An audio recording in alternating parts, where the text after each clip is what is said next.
नमस्कार आदरणीय दर्शकवृन्द, यहाँहरूलाई हार्दिक स्वागत गर्न चाहन्छु। म नवराज धानुक। यो हो टेलिभिजनको विशेष लाइभ। यो विशेष सन्दर्भमा हामी देशको समग्र राजनीतिक विषयवस्तु र विकसित घटनाक्रमको बारेमा सही र सटीक विश्लेषण गर्ने प्रयास कार्यक्रममा गर्दै आएका छौँ। विशेषतः यतिखेर एनसीसी जो यति धेरै विवाद, उल्झन, उताप चढाव र एक किसिमको तरङ्गका बीचबाट चाहिँ एनसीसी सदनमा अन्ततको त्यो टेबल भएको छ हिजो, र टेबल भएसँग यतिखेर विशेष गरी सत्ता गठबन्धनमा अब यसलाई कसरी पास गर्ने, यसलाई अन्तिम मूर्तरूप दिने अर्थात् यसलाई चाहिँ अनुमोदन गर्ने सवालमा राजनीतिक घटकहरू या दलहरूको बीचमा आन्तरिक छलफल, परामर्श र विवादहरू भने छताछुल्लो देखिएको छ। कसले यसको पक्ष र कसले यसको विपक्षमा आफ्ना मत जाहेर गर्छन्, त्यो भने सार्वभौम मानिने सांसदहरूको क्षेत्राधिकारको विषय हो।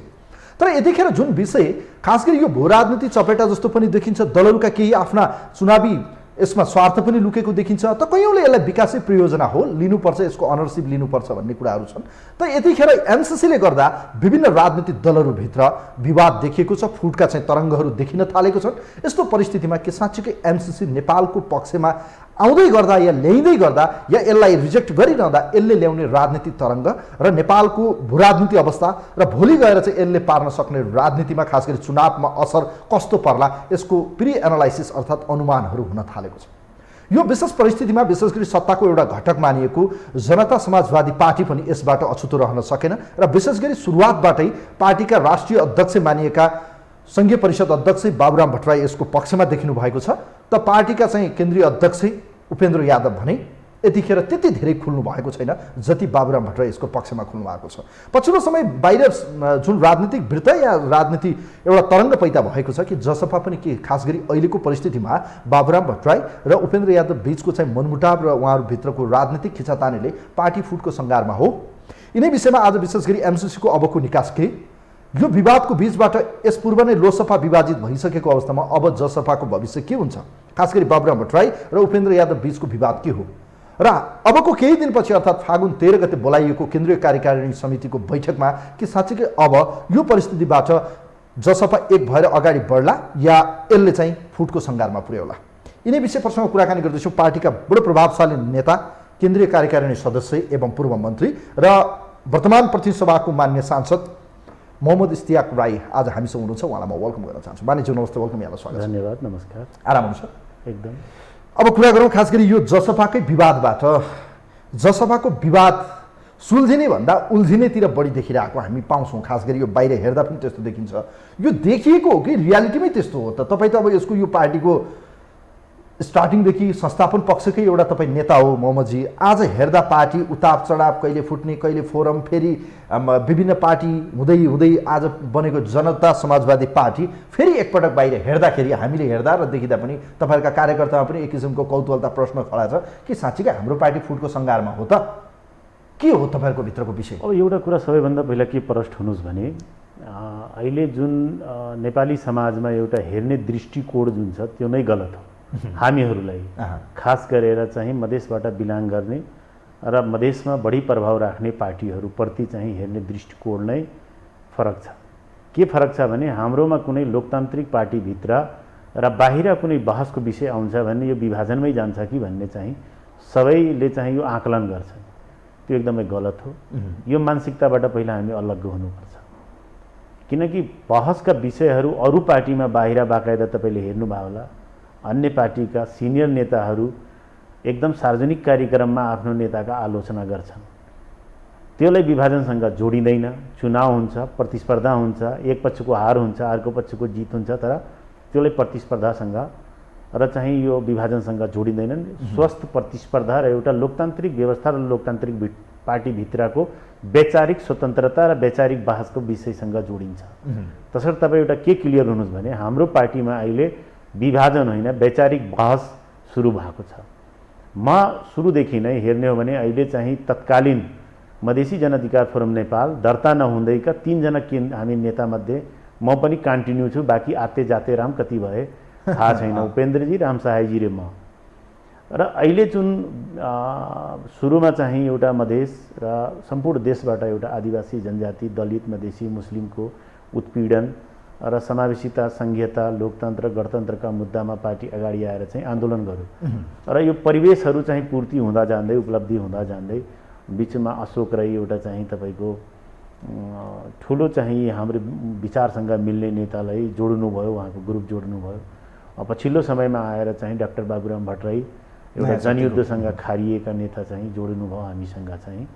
र अब पार्टी भनेको एउटा राष्ट्रिय रूपमै चाहिँ हिमालदेखि तराई मधेससम्म प्रतिनिधित्व हुने गरी पार्टीको रूपमा हामी चाहिँ अहिले एउटा पहिचान कायम गरेका छौँ।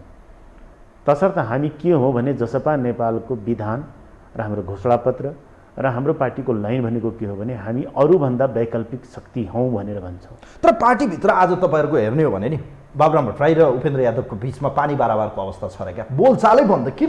के कारणले? त्यो तपाईँलाई कसरी थाहा भयो बोलचाल बन्द छ? होइन, बाहिर आएको विषय क्या। जस्तो अहिले के भयो भने केन्द्रीय कार्यकारिणी समितिको बैठकै नराखिदिने, पार्टी विभाजनपछि यत्रो राष्ट्रिय मुद्दाहरू। अब अहिले पनि हेर्ने भने एमसीसीको यत्रो राष्ट्रिय बहसको विषय छ। यो विषयमा त पार्टीको आधिकारिक धारणा के हो? तपाईँले प्रश्न गरिसकेपछि जवाब पनि सुन्नुहोस् अनि प्रश्न गर्दा मजा आउँछ। ठिक छ, प्रति प्रश्न गर्दै जानुहुन्छ भने त्यति जानकारी चाहिँ हामी आम श्रोतामा पस्किन सक्ने अवस्था हुँदैन।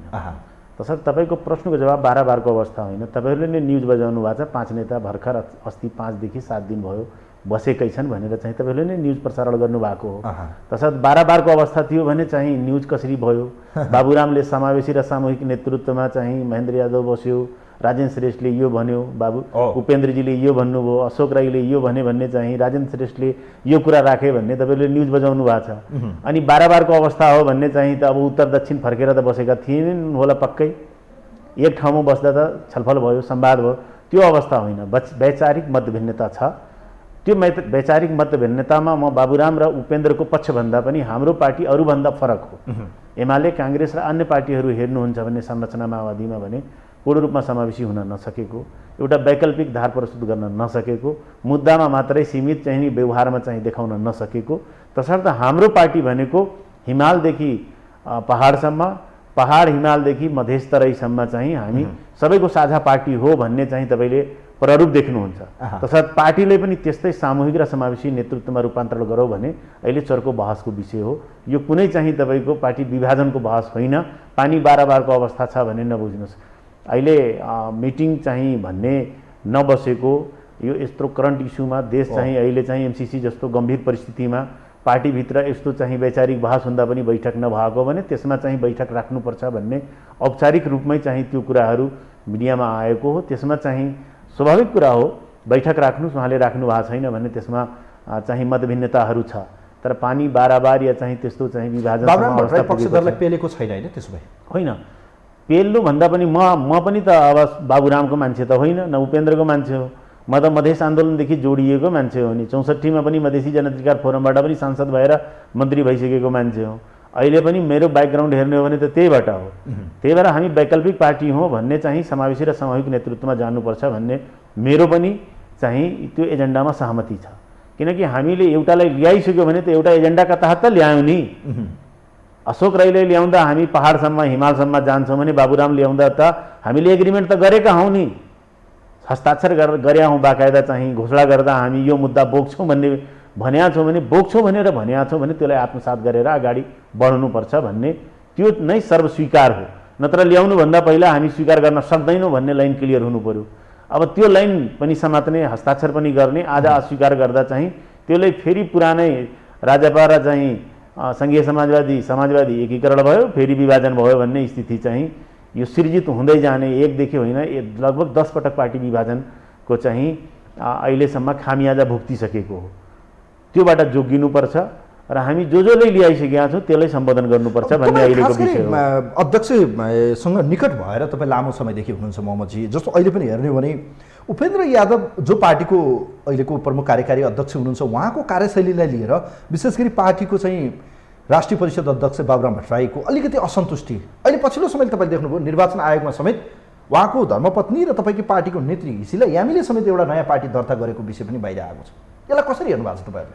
होइन, अब तपाईँले चाहिँ जुन मतभिन्नता उपेन्द्रजीको शैली र उसको कुरा गर्नुभयो भने वास्तविक रूपमा उपेन्द्रजी चाहिँ एकदम लोकतान्त्रिक रूपमा बहस नगर्ने भन्ने उनको चाहिँ एउटा चाहिँ कमी कमजोरी छ र सबैले चाहिँ अब छलफल गरेर बिरहत चाहिँ छलफल गरेर निर्णय गर्न सकिन्छ नि, त्यो चाहिँ कमी कमजोरी छ। तर चाहिँ अब दर्ता गरे हिस्ला एमीले भन्ने पार्टी भन्ने त्यो त चाहिँ वाहियात न्युज हो। यो सबै चाहिँ अब कोले भन्छन् उपेन्द्र यादवले पनि राजपा दर्ता गराएर राखेका छन् मसाल चिन्ह भनेर। अब खोजी नीति गर्दा चाहिँ त्यो हाम्रै विगत मधेसी जनअधिकार फोरमदेखि सँगै रहेका नेताहरू अहिले पनि पार्टीमा छन् भन्ने राजपा दर्ता छ, मसाल चिन्ह दर्ता छ। अब त्यो चाहिँ अब चर्चा परिचर्चा नबनौँ। अब त्यसले आफ्नो मनले दर्ता गरायो भने बुझ्नुपर्छ। र मलाई लाग्छ कसैले पनि पार्टी विभाजनका निम्ति न उपेन्द्रजीले दर्ता गराउनु भएको छ न हिजला इङले दर्ता गराएको छ, किनकि उहाँ पार्टीको जिम्मेवार दुवैजना चाहिँ नेता हुन्। कसैले कसैमाथि आरोप लगाउनु भनेको गलत हो। यो चाहिँ जसले यो काम गरिरहेछ यो पार्टीभित्र अरू थप फाँटो ल्याउने भन्ने चाहिँ बाहिरी समाचार माध्यमहरूमा हेर्दा पनि एक किसिमको बाहिर बहस छलफल राजनीति वृत्तमा हेर्दा जसपा फुटको सङ्घारमा छ, उपेन्द्र यादव र बाबुराम भट्टराई अब हस्ताक्षरमा हुनुहुन्छ, कसले 40% कसले पुर्याउने, कसले 51% पुर्याएर पार्टीको आधिकारिकता कसले राख्ने, यी प्रश्नहरू उठेका के हुन्थ्यो? यसलाई कसरी?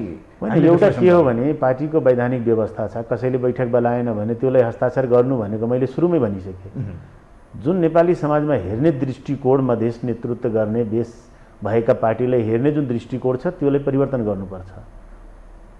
काङ्ग्रेसभित्र एमाले र माओवादी र अन्य पार्टीभित्र बहस हुँदा इभेन चाहिँ जनमोर्चा र राप्रपा जस्तो पार्टीमा जहाँ चाहिँ 3% पनि क्रस गरेर राष्ट्रिय पार्टी बन्न नसके भित्र पनि बहस हुन्छ भने त्यसलाई वैचारिक बहसको रूपमा चाहिँ हामी परिभाषित गर्छौँ। तर हामी जस्ता पार्टीमा वैचारिक बहस हुँदा त्यसलाई विभाजनमा हामी चाहिँ व्याख्या गर्छौँ। त्यो गलत हो, त्यो एकदमै गलत हो। यो वैचारिक बहस हो, शुद्ध वैचारिक बहस हो। यसमा खारिएर आएका नेताहरू छन्। एमालेमा लामो समय चाहिँ खारिएर शीर्ष 2 मा पुगेका चाहिँ अब अशोक राई छन्। मधेसबाट खारिएका नेता उपेन्द्रजी हुनुहुन्छ अनि जनयुद्धबाट खारिएका नेता बाबुरामजी हुनुहुन्छ। र उहाँको टिमहरू कसैमा कसै कुनै कमजोरी होला, कुनै कमजोरी होला। अहिलेको कमजोरी भनेको उपेन्द्रजीले अशोक राई र बाबुराम भट्टराईलाई यो पार्टीमा ल्याउँदा जुन कमिटमेन्टहरू गर्नुभएको थियो समावेशी र सामूहिक नेतृत्वमा पहाड हिमाल तराई मधेसको पार्टी बनाउने भन्ने त्यो कमिटमा उहाँ चाहिँ खरो नउत्रिएर चाहिँ विवाद बन्ने भएको। जुन 3 जना शीर्षस्थ नेता बाबुराम भट्टराई, अशोक राई र उपेन्द्र यादवको बिचमा अध्यक्ष पदमा चाहिँ एउटा समझदारी गर्ने र आलो पालोमा जाने भन्ने एक किसिमको अन्डरस्ट्यान्डिङ थियो भन्ने कुराहरु बाहिर छ। त्यो चाहिँ त्यो होइन। या अध्यक्ष र तेस्रो अध्यक्ष बनाउने सवालमा अशोक राईले बनाउँदा के हुन्छ भन्ने विषय पनि हो। अशोक राई पार्टीमा आउँदा चाहिँ पार्टी सामूहिक रूपमा चल्नुपर्छ भन्ने उहाँको थियो। उपेन्द्रजीलाई उहाँले अध्यक्ष स्वीकार गरेरै पार्टी प्रवेश गर्नुभयो, वरिष्ठ नेता हुनुभयो। तर उहाँको पनि सामूहिक नेतृत्व चलेन। ठिक छ, किनकि निर्णय र प्रक्रियामा चाहिँ हाबी उपेन्द्रजी नै हुनुभयो। अहिले बाबुरामलाई ल्याउँदा बाबुरामको शर्तै थियो भन्ने चाहिँ कम्तीमा हामी वैकल्पिक शक्ति हो भन्ने चाहिँ एउटा देखाउनुपर्छ नेपाली समाजलाई। अब त्यही पार्टी एकल जातीय, एकल भाषिक, एउटै समाजको नेतृत्व वर्चस्व भएको पार्टी बनाउने कि हामी वैकल्पिक शक्ति अरूभन्दा फरक बनाउने भन्ने उहाँले चाहिँ कम्तीमा 3 क्लस्टर बनाऊ भन्ने उनको पार्टी नै त्यही बिहाफमा थियो। अहिले होइन, पछि रूपान्तरण गर्ने तर सामूहिक नेतृत्वमा जाने भन्ने सहमत भएर। किनकि त्यो तपाईँले ट्विट हेर्नुहुन्छ भने जुन रातमा बाबुरामसँग हस्ताक्षर भयो भने म पनि थिएँ त्यहाँ। तसर्थ त्यो कुरा त्यो बेलाको सहमति अनुसार चाहिँ अहिले विधानमा चाहिँ राजपाबाट चाहिँ आउनुभयो महान ठाकुर, अध्यक्ष राखियो। विधानमा 2टा अध्यक्षको परिकल्पना गरिएको छ, एउटा सङ्घीय प्रतिशत अध्यक्ष, 3टा अध्यक्षको। हामी के भन्छौँ भने पार्टीलाई चाहिँ अब यो सधैँ विवाद हुने, एकल निर्णय भयो, आफै चाहिँ हालिमुहाली गरे भन्ने जुन अहिले जुन विवाद हुन्छ भने त 10 पटक विभाजन भोगिसक्यो भने फेरि त्यो स्थिति विभाजन नहोला, चोइटेर जाला भन्ने त्यसले पार्टीलाई दुर्घटनातिर नै निम्त्याउँछ। तसर्थ कम्तीमा अहिले हामीले जनजाति खस र चाहिँ मधेसको एउटा चाहिँ नेतृत्व 3टा हिमाल पहाड तराई मधेसको नेतृत्व देखियोस्। त्यसमा कुनै जरुरी छैन बाबुराम नै होस् भन्ने चाहिँ कार्यकारी अध्यक्षमा। उहाँ सङ्घीय परिषद अध्यक्ष हुनुहुन्छ, उहाँ पनि हट्नुपर्छ भन्ने कुनै जरुरी छैन। त्यसको विकल्प चाहिँ कार्यकारी अध्यक्षको बाबुराम पनि हुन सक्छन्, नौराज सुवेदी छन्, प्रकाश अधिकारी छन्, युवराज कार्की छन्, परशुराम बस्नेत छन्, तपाईँको डम्बर खतिवडा छन्, भक्तबहादुर शाह छन्। त्यस्तै जनजातिमा पनि तपाईँको चाहिँ क्लस्टरमा अशोक राई छन्, रकम चेम्जोङ छन्, हेमराज राई छन्, रणध्वज कन्दनवा छन्, थारू क्लस्टर पनि त्यसमा चाहिँ गोविन्द चौधरी जस्ता दलित क्लस्टरहरू पनि विभिन्न चाहिँ हामीसँग अरू जस्तो पार्टी त होइन कि एकै जाति र क्षेत्रको हालिमुहाली भएको पार्टी हो। तसर्थ हामीसँग विकल्प छ, कोलाई मन पर्ने होइन, हामीले देखाउने हो समाजलाई हामी समावेशी हौँ। हामी मुद्दा के बोकेका छौँ? इन्क्लुसिभ तर उपेन्द्र समावेशीको मुद्दा बोक्ने जातभन्दा माथि उठ्न सक्नु भएन भने यो जहिले पनि उहाँलाई आरोप लाग्छ। तपाईँ निकट हुनुहुन्छ उपेन्द्र यादवसँग पछिल्लो समय अब तपाईँ कुन लाइनमा खुल्नु भएको छ मैले पाएको सूचना अनुसार त तपाईँ डाक्टर बाबुराम भट्टराई निकट हुनुभएको छ भन्ने कुराहरू बाहिर मैले पाएको सूचना है। अहिले हेर्दाखेरि जस्तो हिजो पनि पार्टीहरू एक भए चोइटिने क्रम रह्यो। हिजो तपाईँहरूकै पार्टीबाट राजकिशोर यादवजीहरू अलग हुनुभयो, कयौँ पार्टीहरू हामीले देख्यौँ त पछि गएर अलग अलग भएको, फोरमबाट फोरम गणतान्त्रिक हुँदै के भयो तपाईँले त देख्नुभयो, लोकतान्त्रिक फोरम पनि बन्यो। यो सबै हुँदाखेरि 10 पटक विभाजन भयो के साँच्चीकै आजसम्म हेर्दाखेरि उपेन्द्र यादवकै कार्यशैलीका कारणले गर्दा पार्टी यो हो या बाहिर सुन्नमा आएको जहाँ बाबुराम भट्टराई त्यहाँ दोस्त के हो? एउटा तपाईँ के क्लियर हुनुहोस् भने चाहिँ तपाईँको पहिला त म कसैको कित्तामा होइन भन्ने चाहिँ त्यो भ्रममा नपर्नुहोस् तपाईँ, र त्यो श्रोता माझ पनि यो भ्रम पनि नसिर्जना होस् कि म कसै पक्षधर हो। हाम्रो यो देशमा 3टा महत्त्वपूर्ण परिवर्तनहरू भएका छन्। हामी लोकतन्त्र चाहिँ प्रजातन्त्रको प्रमुख स्रोतधार भनेको नेपाली काङ्ग्रेसलाई मान्नुपर्छ हामीले, र गणतन्त्रका स्रोताधार भनेको माओवादीलाई मान्नुपर्छ भन्ने यो यथार्थ प्रष्ट हो। अनि यो देशमा संघीयता, समावेशिता, समानुपातिक प्रतिनिधित्वको स्रोतधार भनेको हाम्रो मधेसी जनअधिकार फोरम नेपाल नै हो भन्ने चाहिँ यो कुरा हामीले मान्नै पर्छ। त्यो मानिसकेपछि हाम्रो पार्टी जब स्रोतधार हो भने त्यो कुरा चाहिँ पार्टीमा लागू हुने कि नहुने। त्यही भएर म बाबुरामको या उपेन्द्रको म पक्षधर होइन। हाम्रो पार्टी समावेशिताका पक्षधर हो भने, हाम्रो पार्टी चाहिँ संघीयता र गणतन्त्रको पक्षधर हो भने त्यो कुरा लागू हुनुपर्छ र हामी त्यो कुरा गरेर देखाइदिनुपर्छ। त्यसपछि त हामी वैकल्पिक धार र वैकल्पिक शक्तिको रूपमा रूपान्तरित हुने हो। र रह्यो कुरा चाहिँ कमी कमजोरी, मैले भने नि 9 देखि 10 पटक विभाजन भयो। कमजोरी र कमी भयो, कुनै बेला अध्यक्षको कमजोरी भयो होला, कुनै बेला चाहिँ अरू पक्षको पनि कमजोरी हुन सक्छ, कसैको थोरै भयो होला, कसैको बढी भयो होला, तर चाहिँ अब विभाजन त भयो। त्यो विभाजनलाई चाहिँ हामीले सहज रूपमा लिएका छैनौँ। तसर्थ त्यो दुर्घटना पुनः ननिम्तियोस् भन्ने हामी जे मुद्दाका तहत यो पार्टी स्थापना गरेका छौँ त्यो मुद्दामा कायम हुनुपर्छ भन्ने पक्षधर हुँ म। अब जस्तो अहिले हेर्दाखेरि अब के हुन्छ त? तपाईँहरूको पार्टीको 13 गते बैठक बोलाइएको छ, अब के विषय त्यहाँ चाहिँ जस्तो अब एमसिसीको विषय पछिल्लो समय पार्टीभित्र उठेका कयौँ प्रश्नहरू छन्। अब यो विषयलाई पनि उहाँलाई अल्पमतमा पार्ने हो कि भन्ने शङ्का छ। कसले चाहिँ अब 40% पुर्याएर पार्टी अलग पार्ने हो कि भन्ने बाहिर सतहमा देखिएको कुरा है। किनभने 12 गते संसद बैठक छ, 13 गते बैठक बोलाइएको छ, 11 गते बोलाउँदा के फरक पर्थ्यो? यहाँनिर के हुन्छ? होइन, अब तपाईँ के क्लियर हुनुहोस् भने एउटा कुरा एकदम सही कुरा तपाईँले भन्नुभयो, बैठक समयमा गर्नुपर्छ। कारण अवधिमा एउटा उखान छ, सांप चला जाए उसका लकीर पिटो बाद में करके एउटा चाहिँ उखान छ। अनि सांप सर्प गइसकेपछि त्यो चाहिँ त्यसको उसले पदचिन्हहरूलाई हामी पिटेर चाहिँ केही हुनेवाला छैन। त्यही भएर चाहिँ समयमा बैठक हुनु पर्थ्यो, भएन। यत्रो चाहिँ महत्त्वपूर्ण विषयमा दलको बैठक, कार्यकारी समितिको बैठक, केन्द्रीय समितिको बैठक हुनुपर्ने हो र हामी संसद महत्त्वपूर्ण एउटा संसद हो, पार्टीको नेता हो, त्यो चाहिँ के बोल्नुपर्छ भन्ने त्यो समेत हामी अन्यलतामा छौँ। पार्टीको आधिकारिकता छैन भन्ने चाहिँ यो दुर्भाग्य हो हाम्रो पार्टीको लागि। त्यो कुरालाई चाहिँ हाम्रो कार्यकारी अध्यक्षजीले चाहिँ चुक्नुभयो। त्यो चाहिँ उहाँले त्यो कुरा स्वीकार गर्नुपर्छ। तर अब तपाईँ एउटा कुरा के एकदम क्लियर हुनुहोस्, प्रष्ट हुनुहोस् भने पार्टी विभाजन हुँदैन। हाम्रो यो वैचारिक बहस चाहिँ पार्टीभित्र जान्छ र यो हामी निर्णयमा पुर्याउँछौँ। उपेन्द्रजीले मान्नु पनि पर्छ, व्यक्तिभन्दा पनि हामी के पक्षधर हौँ, हामी के का आधारमा स्थापित भएका हौँ, हाम्रो पार्टी कुन एजेन्डाका साथ यत्रो शहादत दियो, यत्रो ठुलो आन्दोलन गरेको हो भन्ने हामी हो भने हामी अशोक राईलाई यो पार्टीमा ल्यायौँ, जनजातिका मुद्दा उठायौँ, जनजातिले उठाउन नसकेको मुद्दा उठायौँ, हामी चाहिँ मधेसका मुद्दा उठायौँ, दलितका मुद्दा उठायौँ भन्ने चाहिँ हामी त्यो रूपान्तरण भएर चाहिँ देखाउने कि नदेखाउने, त्यो कुरा महत्त्वपूर्ण हो अहिलेको समयमा। अब कसैले भन्छ भने पहाडलाई मधेसमा विसर्जन गर्ने, कोहीले मधेसलाई पहाडमा विसर्जन गर्ने, जनजातिले मधेसीले बुझाइदियो, मधेसीले होइन। हामी के बुझ्नुपर्छ भन्ने, हामी मिल्यो भने यो देश चाहिँ सही दिशामा जान्छ। यो देशका प्रमुख पार्टीहरूले दिशा दिन सकेनन् देशलाई। एउटा सूत्रमा 100 थुङ्गा फुलका हामी एउटै माला नेपाली भनेर पिरोउन सकेनन्। एउटैमा चाहिँ हामी गाँठा बाँध्न सकेनौँ। त्योलाई चाहिँ बाँध्ने जिम्मा 3 जना छ। हामीसँग यो अवसर हो, स्वर्णिम र सुनौलो अवसर हो। 3 शीर्षस्थ नेता बीचमा भनौँ न। हाँ, एकदम बिल्कुल। त्यसमा 3 होला, 5 होला, 7 जना होला। कसैले 3 मागेका छ, उपेन्द्रजीको बुझाइमा 12 वटा छ भने त 12 वटा पनि क्लस्टर छ नि। मुस्लिम नेता छन्, दलितका नेता छन् हाम्रो पार्टीमा। अरू जस्तो पार्टी त होइन, 4 जना खस 2 जना जनजाति भएर पार्टी बनाइदिएको त होइन। थारू नेता छन्, महिला छन्, सबले बनाइदिनुहोस् न। 10+1 हाम्रो पार्टीले क्लस्टर स्वीकार गरेको हो भने 10+1 को क्लस्टरमा पनि जाँदा हुन्छ। हामीले त 10+1 का पक्षधर हौँ नि। हाम्रो घोषणापत्रले त त्यही भन्छ भने त्यही अनुसार बनाऊ, के आपत्ति भयो? तर पार्टी रूपान्तरण हुनुपर्छ। हामी आफ्नो मुद्दामा अडिग हो भने देखाइदिनुपर्छ कि हामी एउटै ठाउँ एउटै क्षेत्रको पार्टी होइन, हामी समग्र नेपालको राजनीति गर्ने पार्टी हो र समग्र नेपालीलाई समेटेर अगाडि बढ्न पार्टी हो। हाम्रो दिल ठुलो छ भनेर देखाइदिने अवसर हो। मेरो शुभेच्छा छ मोहम्मद इस्तियाक राईजी, तपाईँको पार्टी विभाजन नहोस्, मेरो शुभेच्छा शुभकामना छ। तर एउटा महत्त्वपूर्ण प्रश्न, हिजो उपेन्द्र यादव र महन्त ठाकुरको बिचमा एउटा पार्टी एकता भयो। संसदको तपाईँहरू सबैभन्दा तेस्रो ठुलो दल हुनुहुन्थ्यो हिजो नेकपा हुँदाखेरि, 34 सिट तपाईँहरूसँग थियो। पार्टी विभाजन भयो, तपाईँहरूको सांसद अहिले पनि जेलमा हुनुहुन्छ, इभन अब उहाँले आफ्नै पार्टी खोलिसक्नु भएको छ रेशम चौधरीले।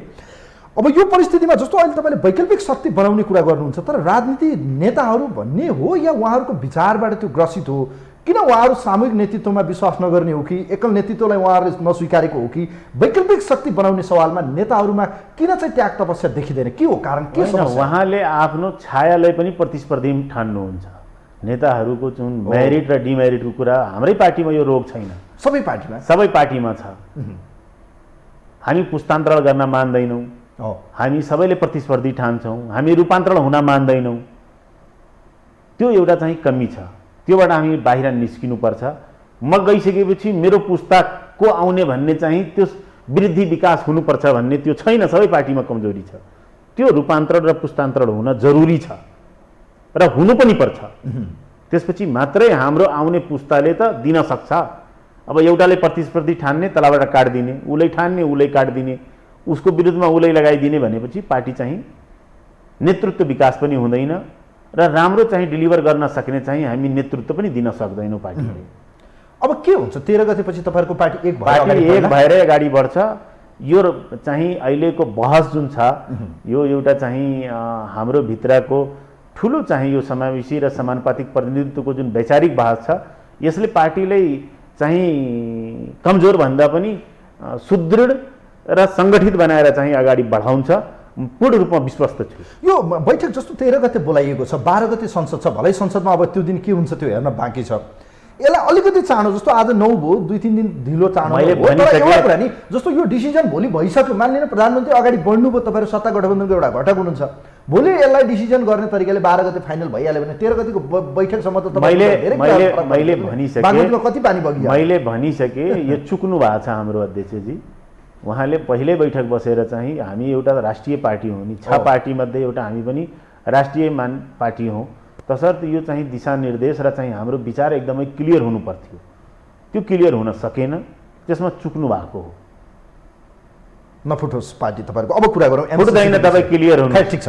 एमसिसीको प्रकरणलाई जसरी आज हेरिरहेका छौँ हामीले, एउटा तरङ्ग पैदा भयो। यसलाई यसको पक्ष विपक्षमा आफ्ना मतहरू छन्, कसका रिजर्भेसनहरू छन्, त्यो विषयलाई तपाईँले पनि व्याख्या गर्नु होला। तर यसलाई संसदसम्म पुर्याउन, जस्तो संसदको एउटा अङ्ग बनाउने सवालमा अब सडकको विषय रहेन, यो सरकारको विषय रहेन, कुनै पार्टीको विषय रहेन, अब यो संसदको सार्वभौम मानिने एउटा संसद जो तपाईँहरू जनताको प्रतिनिधिको अब विषय बनेको छ।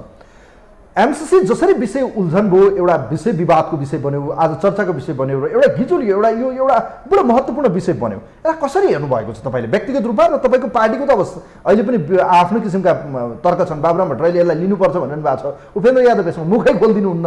तपाईँको धारणा पनि जान्न चाहन्छु। एउटा के भयो भने मैले हेरेँ, यो सत्ता स्वार्थ र चाहिँ 2 मुखे 4 मुखे नेताहरू भएर चाहिँ यो गिजोलियो।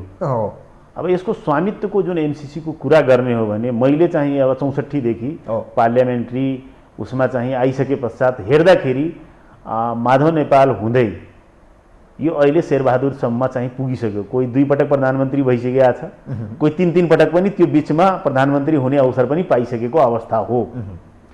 तसर्थ चाहिँ यो हेर्ने हो भने थोरै भए पनि बढी भए पनि, आज एउटा आर्टिकलै हामीले पढेका छौँ, माग गरिएको भने त्यही झलनाथ, म त्यो बेला पनि मन्त्री थिएँ झलनाथको चाहिँ क्याबिनेटमा चाहिँ श्रम यातायात मन्त्री थिए, माधव नेपालदेखि झलनाथ खनालले समेत चाहिँ सूचीकृत गरोस् एमसिसीमा चाहिँ मिलेनियम च्यालेन्ज कर्पोरेसनको अनुदान नेपाललाई पाओस् भन्ने निर्णय गर्ने स्वामी 2 जनाले आज क्रान्तिकारी भाषण गर्ने नेताहरू पनि, अनि त्यसमा भीम रावल लगायत सम्पूर्ण चाहिँ क्याबिनेटमा सहभागी भएर यो निर्णय भएको अवस्था हो। र त्यसमा ओली पनि, त्यसमा बाबुराम पनि, त्यसमा माधव नेपाल पनि, त्यसमा प्रचण्डजी पनि, त्यसमा शेरबहादुर देउवा पनि। तसर्थ अब अहिले के हो भने चाहिँ अब दायित्व कसको आयो, अब दायित्वमा जे छैन भन्ने ठुलो क्रान्तिकारी बन्ने र पन्छिन खोज्नु भएको छ। अहिले हेर्ने हो भने ठुला राजनीतिक दलहरू, हामीहरूको भूमिका त एकदमै सानो हो नि, तर ठुला राजनीतिक दलहरू एउटा देशको कूटनीतिक सम्बन्ध र परराष्ट्र नीति कसरी चाहिँ हामीले यो देशको चाहिँ हुनुपर्छ र कसरी सम्बन्ध सुमधुर बनाएर चाहिँ हामी देशको सर्वहितमा चाहिँ अगाडि बढ्नुपर्छ भन्ने सबैजना चुक्नु भएको छ। दल पनि चुकिया छन्, दलका नेताहरू पनि चुकिया छन्। अहिले चाहिँ हाम्रो देशमा वारकी पारको स्थिति भइसकेको अवस्था हो यो गिजोलिएर चाहिँ। किनकि पहिला चाहिँ कुनै देशको इन्ट्रेस्ट थिएन, एउटा सम्झौता मात्रै थियो, एग्रिमेन्टहरू सदनमा लैजाने भन्ने कुरा थियो। तर अहिले चाहिँ तपाईँको हामीभन्दा पनि भू राजनीतिक अवस्था पनि एकदमै खलबलिसकेको अवस्था हो। भने अहिले एमसिसीमा बाह्य शक्ति, विशेष गरी भू राजनीतिमा चाइना र अमेरिकाको टकराव पनि भन्ने कुराहरू बाहिर आयो। तपाईँले देख्नु भएको छ उहाँको वाक युद्ध पनि सुरु भएको देखिन्छ क्या? म त्यो कुरा चाहिँ भन्दैन, अब त्यो चाहिँ बोल्ने काम सरकारको हो, त्यो क्या बोल्ने चाहिँ अब दुई देश भनेर चाहिँ यो सबै म भन्दिनँ। तर वास्तविक रूपमा हेर्ने हो भने हामी योभन्दा पहिला पनि बिआर राईको कुरा गरौँ, हामी योभन्दा एक्जिम ब्याङ्कसँग लिएका पैसाका कुरा गरौँ, एडिबीसँग लिएका पैसाका कुरा गरौँ, जाइकाको गरौँ, वर्ल्ड ब्याङ्कका कुरा गरौँ र अन्य सहयोगहरूका बारेमा हामी कुरा गरौँ भने त द्विपक्षीय, त्रिपक्षीय र चाहिँ बहुपक्षीय सन्धि र सम्झौता नभएको कुरा होइन। यसमा नौलोको भयो, यो सदनमा जाने भयो, अरू चाहिँ सदनमा नगएको हो। र अहिले भ्रमहरू सिर्जना भयो विभिन्न चाहिँ। अहिलेसम्म त के थियो कि एमसिसीका विभिन्न बुन्दाहरू एमसिसी एग्रिमेन्टमा, कम्प्याक्ट एग्रिमेन्ट पेपरमा नभएकै बुन्दाहरू हाम्रो सांसद र मिडियाले चाहिँ कपी पेस्ट गरेर चाहिँ जनतामा पस्किने प्रयास गरे। कम्तीमा एउटा के भयो भने अस्तिको भर्खर चाहिँ जे होस्, अब त्यो कुन सहमतिका तहत टेबल भयो, टेबल भइसकेपछि कम्तीमा बहस केन्द्रित जुन ओरिजिनल एमसिसी का जुन कम्प्याक्ट एग्रिमेन्ट जुन गरिएको छ त्यो चाहिँ अब त्यसमा बहस केन्द्रित भइसकेको छ। अब 10 जनाले आफ्नो विषय आएको छ नि मान्यज्यू, जस्तो 17 मा एउटा विषय थियो रे, 19 मा एउटा विषयलाई फेरि परिमार्जित गरियो, त्यसमा केही संशोधनहरू गरिएको छ भन्ने कुराहरू, एउटा लेटर इस्युले पनि धेरै कुराहरू आयो भन्ने कुराहरू छ। त्यो लेटरहरू चाहिँ एग्रिमेन्टमा चाहिँ अब त्यो कुनै चाहिँ त्यस्तो चाहिँ इस्युहरू चाहिँ छैन। जस्तो कानुन मन्त्रालयले एउटा पेपर पठाएकै कारणले गर्दा त्यो बन्यो कि होइन, त्यो त अब सहमतिको कुरा विभिन्न मन्त्रालयसँग, कानुन मन्त्रालयसँग जोडिएकै विषय हो। किनकि कुनै सन्धि सम्झौता गर्नुभन्दा पहिला चाहिँ यस सन्धि सम्झौतामा केही कुराहरू हाम्रो चाहिँ सार्वभौम सत्ता र चाहिँ राष्ट्रिय अखण्डता र अन्य विषयसँग त जोडिएको छैन। कानुनसँग के यसको चाहिँ कम्प्लिकेसनहरू चाहिँ हुन्छ भन्ने त्यो चाहिँ लिगली रूपमा कुनै पनि सन्धि सम्झौता र एग्रिमेन्टमा द्विपक्षीय, बहुपक्षीय, त्रिपक्षीय जे होस् भन्ने चाहिँ बुझ्ने काम नै हुन्छ। हाम्रो मन्त्रालयमा पनि कानुनी समस्या भयो भने कानुन शाखासँग राय लिन्छौँ मन्त्रीहरूले, त्यहाँ चाहिँ चित्त बुझेन भने कानुन मन्त्रालयसँग पनि राय लिने गरेको चाहिँ व्यवस्था नै छ। तसर्थ चाहिँ त्यसले चाहिँ बजाएको होइन, यहाँ चाहिँ भ्रम जनताको बीचमा जुन सिर्जना भयो त्यसले चाहिँ गिजुलिएको अवस्था हो। भने एमसिसीको भ्रम फैलाइएकै हो। त्यसो भए जुन विषय तपाईँले भन्दै हुनुहुन्छ यसको रियालिटी या यसको ओरिजिनलमा चाहिँ यस्तो थिएन, यो अहिले जुन बाहिर मिडिया या बाहिर व्याख्या हामीले गलत व्याख्या गर्यौं। बाहिर के भनिन्छ भने यो त राष्ट्रघाती हो नि, यो राष्ट्रघातीले किन ल्याउने, जो संसदमा पनि तपाईँले देख्नुभयो संसदमा के भयो, हामीले व्याख्या फरक गर्यौं। एमसिसी एग्रिमेन्टका व्याख्याहरू फरक गर्यौं। सेना आउँछ हो, अडिट नेपालले गर्न पाउँदैन, हाम्रो ट्रेजरी सिस्टममा आउँदैन, हाम्रो कानुनभन्दा माथि हुन्छ। यो कुराहरू भयो नि, इन्डियासँग किन सहमति लिनु पर्यो, अनुदान नेपालमा आउने हो, यो 4-5 वटा प्रमुख विषयहरू चाहिँ अहिलेको करन्ट इस्युजहरू हुन्। त्यो विषयले चाहिँ व्याख्या गलत भएर, जसरी हामी प्रसारण लाइनका लागि पैसा माग्यौँ, त्यो झलनाथ र माधव नेपालले चाहिँ बेलामा अनुदान माग्यौँ र सूचीकृत गर्दा विभिन्न सरकारहरूले कुन विषयमा तपाईँहरूले खर्चिने पैसा भन्ने रोड मेन्टेनेन्स र चाहिँ प्रसारण लाइनका लागि माग्यौँ। त कहाँ हो, हाम्रो बिजुली उत्पादन हुन्छ भने त्यो बेच्न त कुनलाई बेच्ने हो, नेपाललाई त बढीभन्दा बढी अहिले हामी खर्च गऱ्यौँ भने 1000 देखि 1500 चाहिँ मेगावाट मात्रै खपत छ। अब उत्पादन बढ्यो भने कहाँ बेच्ने हो भन्ने चाहिँ सबैभन्दा महँगो र चाहिँ सबैभन्दा राम्रो चाहिँ हाम्रो ग्राहक भनेको त भारत नै हो। किनकि हाम्रो जुन भौगोलिक विकटताले गर्दा चाइनालाई हामी बेच्न सक्ने अवस्था छैन, ऊ सम्पन्न पनि हो। राम्रो रेट दिने भनेको त ग्राहक भारत नै हो। अनि त्यसको प्रसारण लाइन त्यो देशलाई जोड्ने हो भने त त्योसँग त सहमति हामीले त लिनुपर्ने हुन्छ कि हुँदैन, अन्तर्राष्ट्रिय सीमाना उसले कहाँ साहसता हुन्छ भन्ने त्यो सोध्ने कुरा त एग्रिमेन्ट स्वाभाविक कुरा हो, जुन इन्टरनेसनल कम्युनिटीसँग जोडिएको विषय हुन्छ भन्ने त्यो विषय स्वाभाविक कुरामा जोडिएको। जस्तो मानिलियो आज एमसिसीलाई लिएर जनमत पुरै विभाजित जस्तो देखिन्छ। सडकमा हेर्नुहोस् तपाईँ टाउको फुटिरहेको छ, प्रहरीले आफ्नो एक किसिमको धरपकड गर्ने, एक किसिमको चाहिँ बल प्रयोग गरिरहेको अवस्था देखिन्छ। तपाईँहरू संसदको अब एउटा सार्वभौम मानिने सांसद हो, तपाईँहरू संसदमा यसलाई टेबल हुन समेत त्यहाँ हिजो रोक्ने कुरा भएको देखिन्छ। दलहरू यस्तो महत्त्वपूर्ण विषयमा एमालेको विरोध छ, विरोध नफुलाइकन संसदलाई चाहिँ सौहार्द नबनाइकन टेबल गर्नु कति उचित थियो। अब दलहरूको बिचमा खास गरी सत्ता गठबन्धनले चाहिँ बैठकमा एउटा कुरा गर्ने अनि संसदमा पुगेर चाहिँ एउटा किसिमको चरित्र हामीले देख्यौँ। अहिले सत्ता गठबन्धनको दुईटा मेजर दललाई हेरौँ हामी, नेकपा माओवादी केन्द्र र एकीकृत समाजवादी पार्टीको चरित्रलाई हेर्ने हो भने त यो त नैतिकताभन्दा बाहिरको विषय आयो। उहाँ त नैतिक आधारमा चाहिँ रोडमा पनि हुने, सदनमा पनि हुने, सरकारमा पनि हुने भन्ने त नैतिकताको आधारमा मिल्दैन। यो संसदीय व्यवस्थाको सबैभन्दा चाहिँ यो घिनलाग्दो भनौँ चाहिँ यो चरित्र चाहिँ लाजमर्दो चरित्र हो। क्लियर हुनु पर्यो स्ट्यान्ड, एमसिसीको विरुद्धमा कि पक्षमा। टेबलै हुन दिएन नि केपी ओलीको पालामा, राजीनामा दिन्छु भने त्यो बेला त हामी पनि मन्त्री थियौँ नि। केपी ओली सरकारमा त मन्त्री थिए, म पनि थिएँ नि मन्त्री। टेबल हुन दिएन नि, सभामुखले त्यो बेला सहयोग गरेनन्। केपी ओलीले पटक पटक त्यो कुरा भनेकै हो नि। अनि आज आएर चाहिँ टेबल हुन दिन्नौ, कुनै आधारमा चाहिँ टेबल हुन दियो भनेर चाहिँ अनि फेरि पास हुन दिन्नौ, रोडमा पनि विरोध गर्छौँ।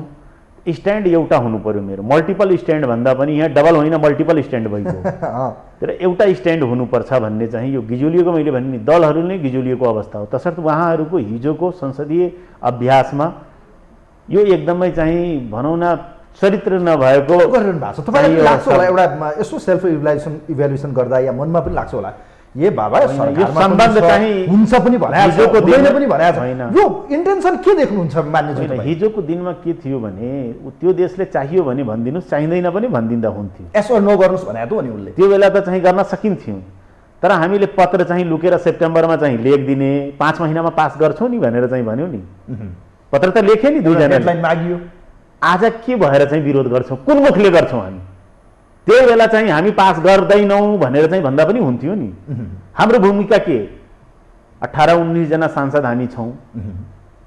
हामीले यस भनेर पास पनि हुनेवाला छैन, नो भनेर चाहिँ फेल पनि हुनेवाला छैन। निर्णायक त होइन तपाईँहरू, हामी त निर्णायक होइनौँ। निर्णायक हुने दल चाहिँ आफै सेप्टेम्बरमा लेख्छन् 5 महिनामा पास गर्छौँ। आज 5 महिना डेडलाइन पुग्दा चाहिँ तपाईँको सिग्नेचर गरेको पत्रको भरमा उसले भन्छ कि भन्दैन? अनि यहाँ चाइना र भारत र चाहिँ अमेरिका कुरा ल्याएर चाहिँ गिजुलिन्छ सम्बन्ध कि हाम्रो कस्तो नराम्रो सम्बन्ध भयो नि।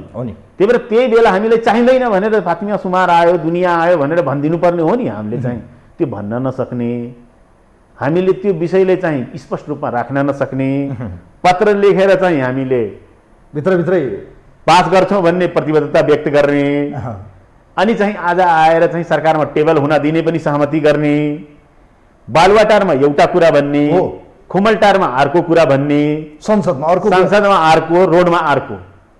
यो किन त के का लागि त प्लिज? होइन, अब त्यो त उहाँले नै व्याख्या गरिदिनु पर्ने हो नि। तपाईँलाई के लाग्छ किन यस्तो मल्टिपल स्ट्यान्डले चाहिँ यो हाम्रो मैले भने नि भू राजनीतिक अवस्था पुरै खलबलियो, देशमा द्वन्द्व गराउने स्थिति सिर्जना गर्नुभयो। यो गलत हो। आम नागरिकलाई भ्रम छर्ने, भ्रम हामी नेताहरूको काम, प्रतिनिधिहरूको काम हो जनता बीच रहेका भ्रमहरूलाई एकदम इमान्दारिताका साथ राष्ट्र हितलाई सर्वोपरि राखेर चाहिँ हामीले सुसूचित गराइदिने र राष्ट्र हित पक्षमा चाहिँ उभिदिने भन्ने हाम्रो नैतिक दायित्व हुन्छ। त्योभन्दा फरक परिवेशमा हामीहरूले चाहिँ गिजोलिएको काम गर्यौँ। त्यो चाहिँ नहुनुपर्ने थियो प्रमुख राजनीतिक दलहरूले। अब यो जस्तो अहिले यो दलहरूको बिचमा सहमति हुन सकेका छैन मान्यज्यू। अब गठबन्धनभित्र एउटा बोली बोलिन्छ, संसदमा पुग्दा एउटा, अझ भन्नमा सुन्ने आएको छ आज पनि के भने अब हामी 1-2 दिनभित्रै सरकार छोड्छौँ पार्टीका नेताहरूले भनिरहनु भएको छ। तर प्रचण्डले बोल्नु भएको छैन। यो हुर्की चाहिँ के का लागि हो? अझ अर्कोतिर भन्नुहुन्छ हामीलाई दबाब भयो, बाह्य शक्तिको दबाब आयो, अमेरिकाले दबाब दियो पनि भन्नुभएको छ। हामी यसलाई संसदमा अब टेबल त भयो, पास हुनै दिन्नौँ। अझ उहाँहरू भन्नुहुन्छ होइन गठबन्धन बचाउनलाई चाहिँ मैले साथ दिएको। यो हो चाहिँ के का लागि यस्तो गर्दै हुनुहुन्छ माधव नेपाल र प्रचण्ड? के हो यो उहाँहरूको चरित्र? अब त्यो कुरा त मैले भन्नै सक्दैन। अरू पार्टीको व्याख्या गर्ने मेरो होइन। मैले भनिसकेँ नि, कार्यकर्ता सडकमा पनि उचालेको छ। संसदीय अभ्यासमा यो एउटा चाहिँ गैर चरित्रिक भनौँ हामीले, गैर चाहिँ एउटा नहुनुपर्ने चाहिँ विषय चाहिँ हामी आम जनमानसलाई चाहिँ अन्यलता छर्ने र देशभित्र चाहिँ एउटा द्वन्द्व सिर्जना गर्ने भन्ने देखियो। त्यो नहुनुपर्ने थियो, प्रमुख राजनीतिक दलहरूबाट त्यस्तो हुन गयो भन्ने, खास गरेर माओवादी एमसीसीका कारणले सत्ता गठबन्धन रहँदैन पनि भनिन्छ। तपाईँलाई के लाग्छ मान्यज्यू? अब त्यो म कार्यदलमा पनि छैन। प्रधानमन्त्रीले म अगाडि बढ्छु। आज कङ्ग्रेसको प्रवक्ता प्रकाश शरण महतको पत्रकार सम्मेलन भर्खरै सकिएको छ। प्रकाश शरण महतले के भन्नुभयो भने काङ्ग्रेस 1 2 3 ब्याक हुँदैन, अब हामी हिँडिसक्यौँ। अब होइन, त्यो त काङ्ग्रेस आफ्नो ठाउँमा ठिक छ, उसले चाहिँ प्रतिपक्षमा हुँदा पनि एमसीसी पास गर्नुपर्छ भन्ने हिजो केपी ओलीको सरकारमा हामी हुँदा उसले ल्याउनुहोस् हामी पास गर्छौँ, त्यो बेला राप्रपाले पनि पास गर्छौँ भनेर भनेकै हो, ठिक छ। र अहिले आएर चाहिँ तपाईँको जुन अवस्था तपाईँले हेर्नु भएको छ भने काङ्ग्रेस त्यसमा अडिग छ, ठिक। अब सत्ता पक्ष गठबन्धनले पहिला आफ्नो चाहिँ सिनारियो क्लियर गर्नुपर्छ। एउटा स्ट्यान्डमा बस्ने, 2मा बस्ने कि 10वटा स्ट्यान्डमा बस्ने? सत्ता पक्ष हो भने यस पास गर्छौँ भनेर उनको नैतिक दायित्व। प्रधानमन्त्रीको बिजनेसलाई सहयोग गर्नु पर्यो, बिल्कुल सहयोग गर्नुपर्छ। संसदीय अभ्यासमा तपाईँ सत्ता पक्षमा पनि बस्ने अनि रोस्टम घेर्ने, सडक विरोध गर्ने, सडक तताउने भन्ने हुनै सक्दैन। तपाईँ इमान्दार हो भने म यसकै विपक्षमा हो भनेर चाहिँ भन्ने हो भने रिजाइन दिनु पर्यो, रिजाइन दिनु पर्यो, प्रतिपक्षको बेन्चमा बस्नु पर्यो। फेल होला, सरकार ढल्ला, के होला उनको भविष्य उनले निर्धारण गर्ला। तर चाहिँ नैतिक इमान्दारिता भनेको त्यही हो।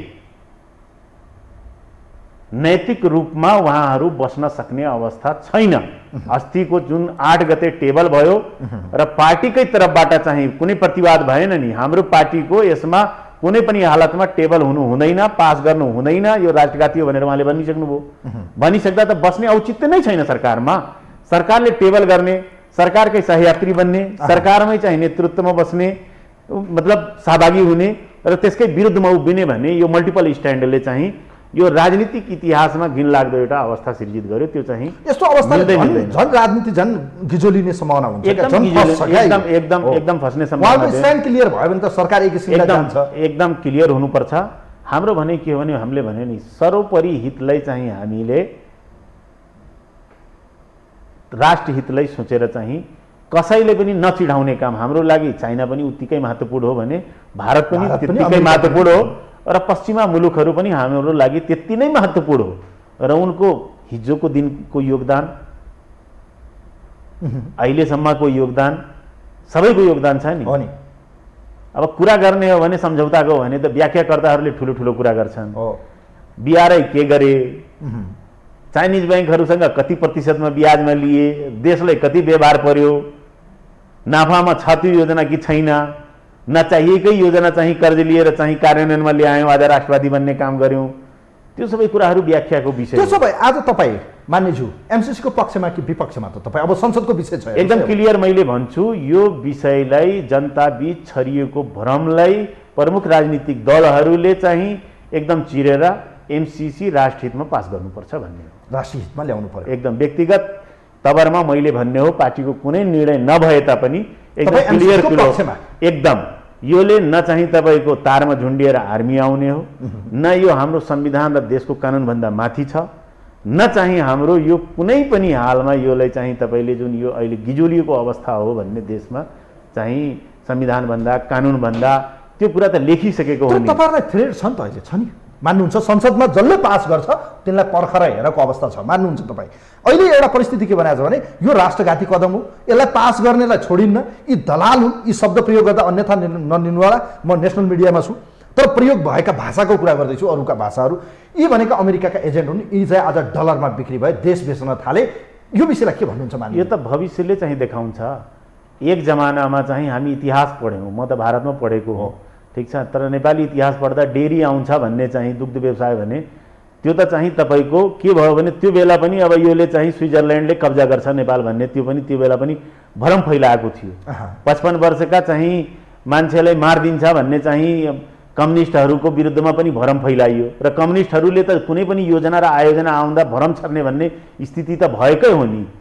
अहिले चाहिँ तपाईँले हेर्ने हो भने यो देशभित्र चाहिँ विभिन्न योजना र आयोजनाहरू आयो, कुन राष्ट्रहितमा। मैले त अब मन्त्री भएर 2 पटक काम गरेको हुँ। जुन हामीले ग्रान्ट लोन लिया छौँ अहिलेसम्म त्यसमा पनि हाम्रो कानुनभन्दा फरक कानुन छ।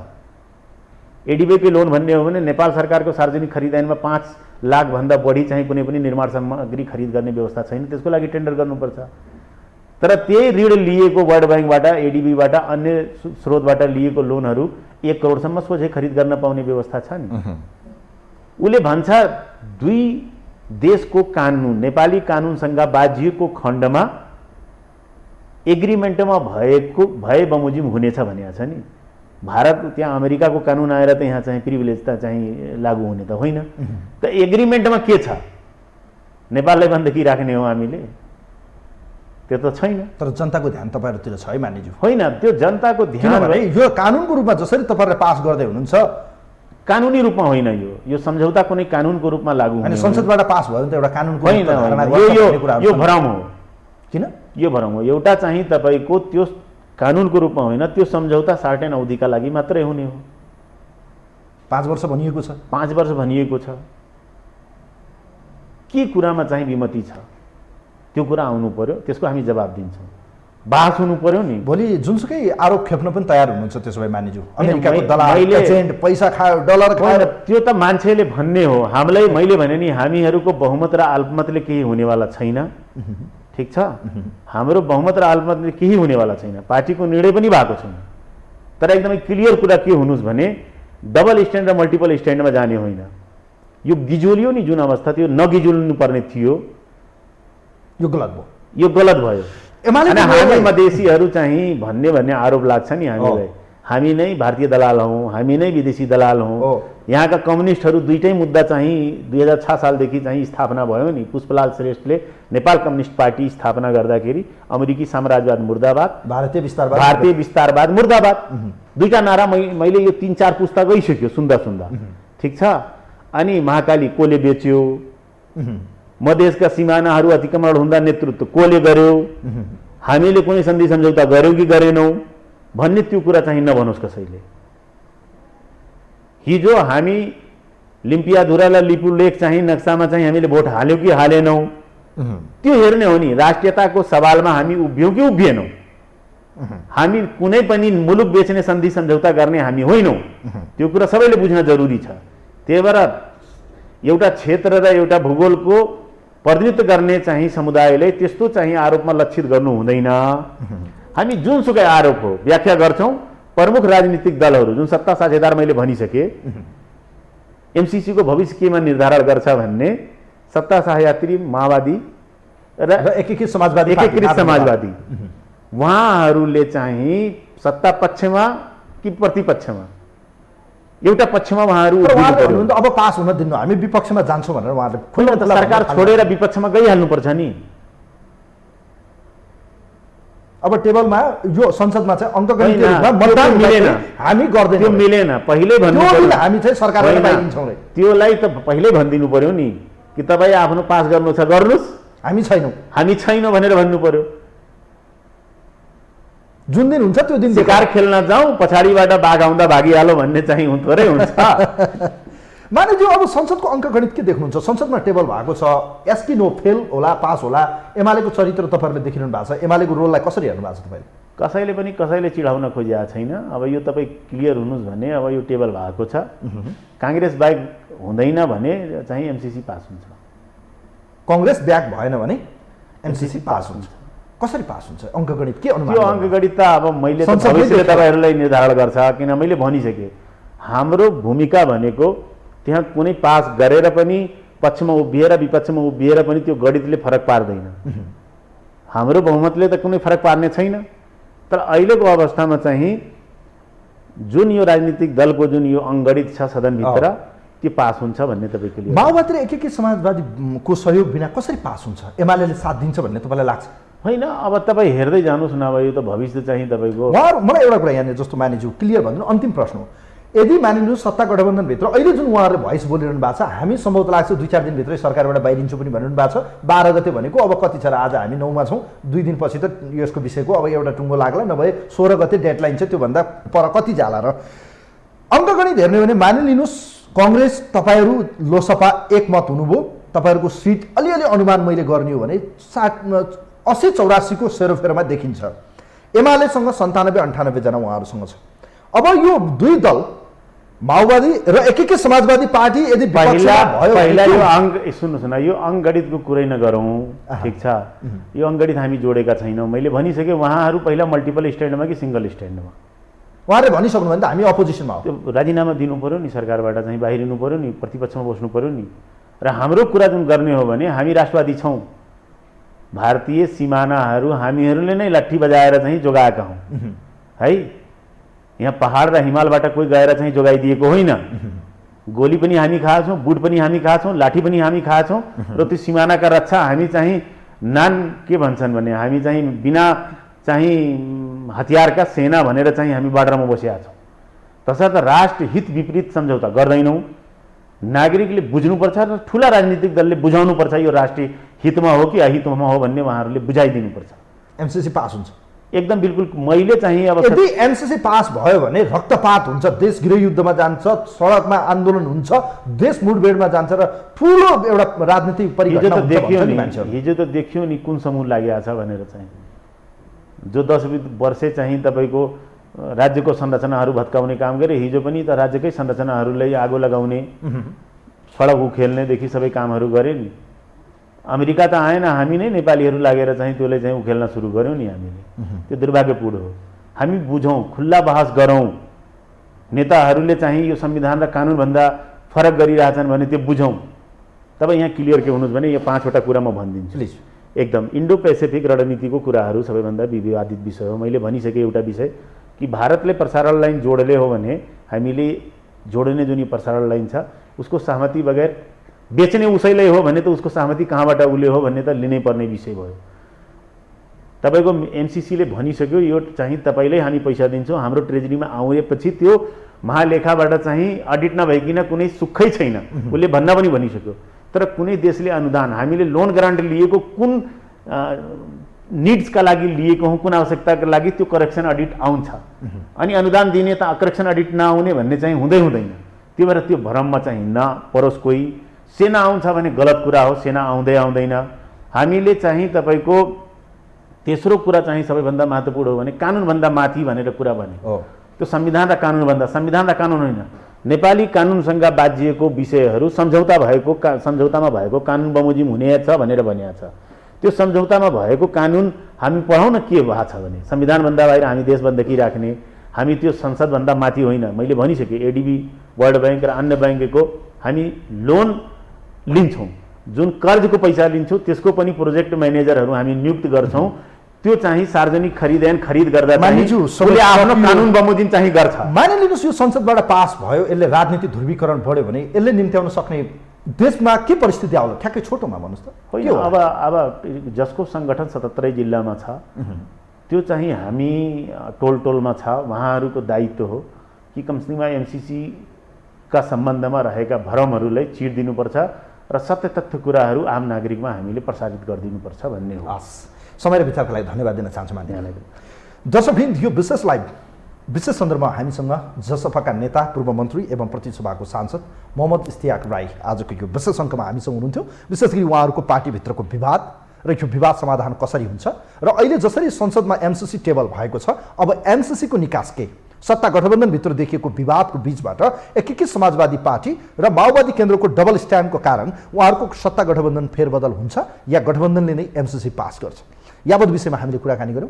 कार्यक्रम हेरिदिनु भयो, यहाँहरूप्रति आभार व्यक्त गर्दै यो विशेष अङ्कबाट आजको अतिथिसँग कार्यक्रमबाट म पनि बिदा हुन्छु। नमस्कार।